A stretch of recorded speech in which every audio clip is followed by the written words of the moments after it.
are calls coming from everywhere.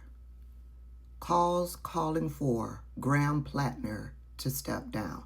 Now, I don't know if he put out any announcements of him stepping down overnight, but yeah, I would have expected to see that first thing if he had officially decided to step down. I haven't seen anything being reported of the sort, but I did see this. Hi everyone, I wanted to provide you all an update on the U.S. Senate race here in Maine. As you know, the Maine Democratic Party has been working around the clock to develop a process to replace our U.S. Senate nominee that is open, inclusive, transparent, and fair. The integrity of this process is just as important as the outcome, and we are committed to ensuring that Democrats across our state can have confidence in both. Unfortunately, Graham Platner's team has repeatedly reached out to us in an attempt to put their thumb on the scale of what this process looks like. We have repeatedly reiterated to Graham Platner's team that they have no role in determining our next Democratic nominee for the U.S. Senate, nor in determining what this process looks like. We have also reiterated that Graham Platner must drop out of this race so that Democrats in Maine can focus on defeating Susan Collins this November.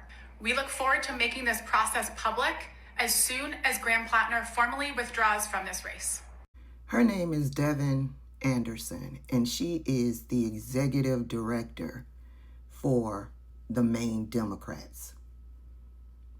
And I found it interesting when she said that Graham Platner was trying to put his finger on the scale in deciding who they choose for their nominee to be.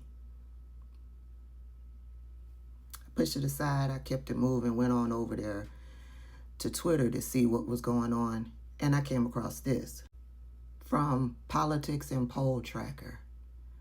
Graham Platner is refusing to drop out of the Senate race unless he gets to name the successor. A source familiar with the campaign discussions said Platner, his campaign and political strategist Morris Katz are deliberating about the Maine Democrat dropping out, but only if his replacement has the same views he holds. I thought to myself, I was like, who does this motherfucker think he is that he gets to control or dictate what the Democratic Party does from this point forward? So if he doesn't get to choose, if he doesn't have the power or the control to choose who runs in his place, he's not going to withdraw out of the race. And then my mind said power and control. Those are the two characteristics of a grapist. Criminologists, psychologists, those who are experts in sexual violence prevention, they all say that grape is about power, control, domination, humiliation, aggression, and there's different motivating factors, but that's the core of the act of grape. It's not about sexual pleasure. It's not about that. It's about power, control, domination, humiliation, and aggression. And what is Graham Platner doing in this moment? He is trying to exert his power and his control and his domination over the Maine Democrats and that Senate race.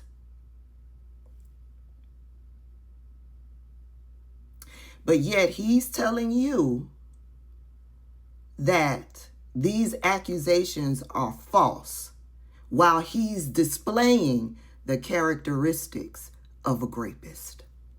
And yet you got these white leftists with hundreds of thousands, even millions of followers. Some of them are still protecting him. They are in the stage of victim blaming to protect a grapist who's displaying the characteristics of a grapist, but yet he's saying the accusations are false.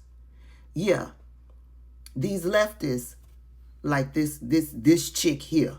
Because it places us in this unbearable position of having to adjudicate something that should have been adjudicated in a court of law if this actually took place. If someone entered my home and forcibly raped me, I would not allow the individual who forcibly raped me, that's violent, right, to remain in my home and sleep it off. But that is what she did. She alleges that he was so drunk that she didn't want to tell him to leave because he might harm someone on the road. He just forcibly raped you, right? Call the cops, or more importantly, get the hell out of the house. But she did neither one of those things. Neither one of those things.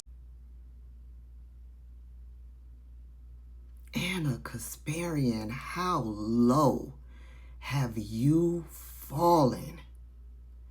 You are so bitter and hateful that you can't take a step back and analyze the entire situation before opening your mouth to make yourself look like a fool.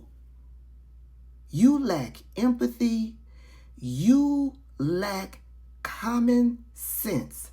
You are driven by your hatred for Democrats, for Israel, that you keep making these stupid missteps. You are now victim blaming when the accused perpetrator is out here displaying the characteristics of a grapist.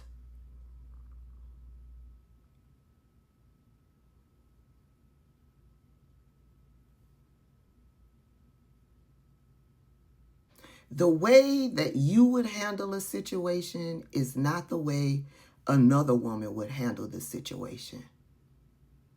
I wouldn't have handled the situation that she did. But I'm clear, she is not me and I am not her. Ooh, Anna Kasparian, what a bitch you are. What a spiteful, hateful, bitter bitch you are. I would have never thought that you would have fallen this low. Wonders never cease. Y'all let me know your thoughts about this entire situation down in the comment section. I'll see y'all later.